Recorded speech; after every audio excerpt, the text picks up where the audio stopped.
Hi everyone, this is my 1975 Mercedes W115. Now traditionally the 115 are the diesel and the 4-cylinder versions, so it's quite good condition. Picked it up about a year ago. It's now fully registered to drive on the road in New South Wales, Australia.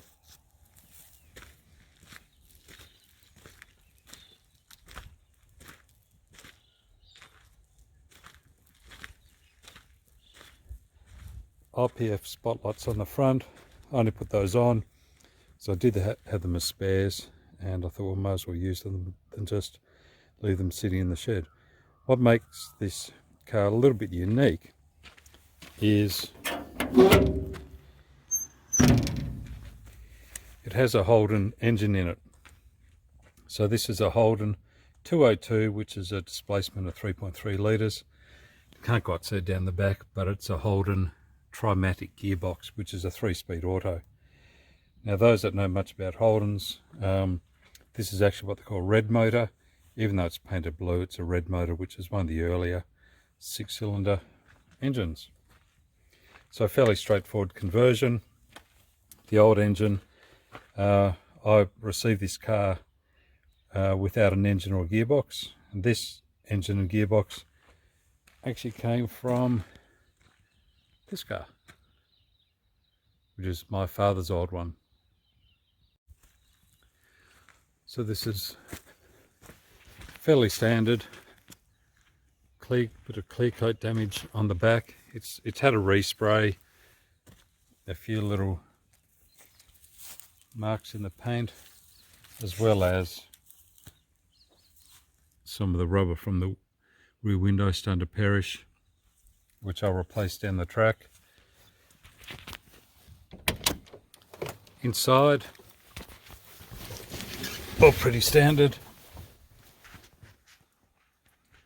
Blue interior, typical dashboard.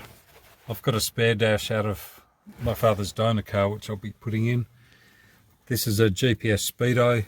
Part of the rules for the registration is because my standard speedo wasn't calibrated correctly to the new engine and gearbox. The fellow that put it back on the road for me, he said he was quite happy to register it with a GPS one. So that just plugs in via USB. Hello Bronte, yep. So fairly straightforward. Now it does use the original Mercedes shifter, hooked up with a linkages to the gearbox. Possibly down the track I'll look at swapping this out for a B&M or a Hurst shifter. It just gives, currently the way the setup is at the moment, it is a little bit tricky to get it into gear, and it's not a really positive, doesn't feel quite positive.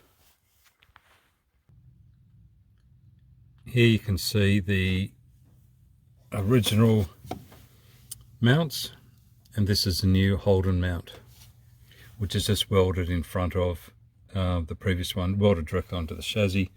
Then the mounts bolt off that into the side of the engine.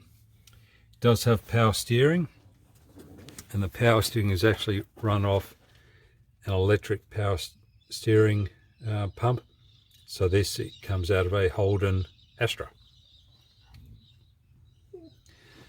Fairly straightforward, single downdraft Stromberg carby. I'd like to replace all this down the track.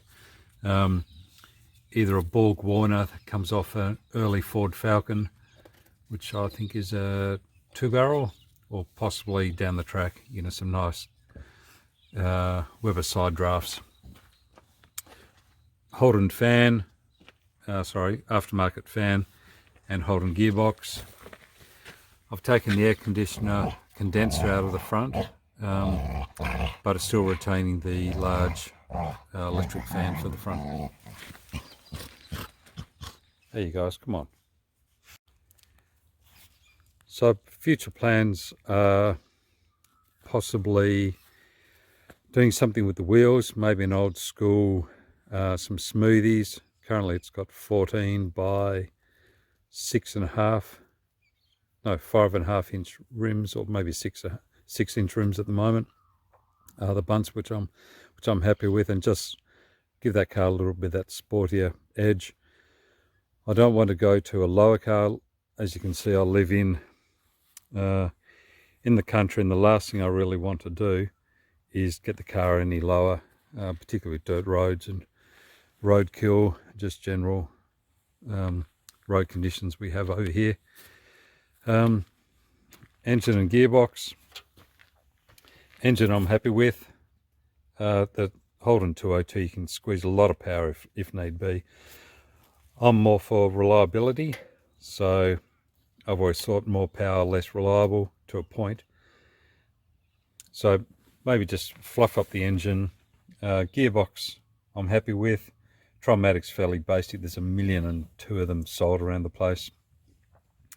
Tidy up the engine bay. Hey, off there. Replace the dash, replace the windscreen and rear window rubbers, as well as the boot rubbers. Tidy up the engine bay. Yeah, as I said before, do something with the carbies. Oh man, I just cleaned it too. Look, can't push it off, please. And this is my father's car.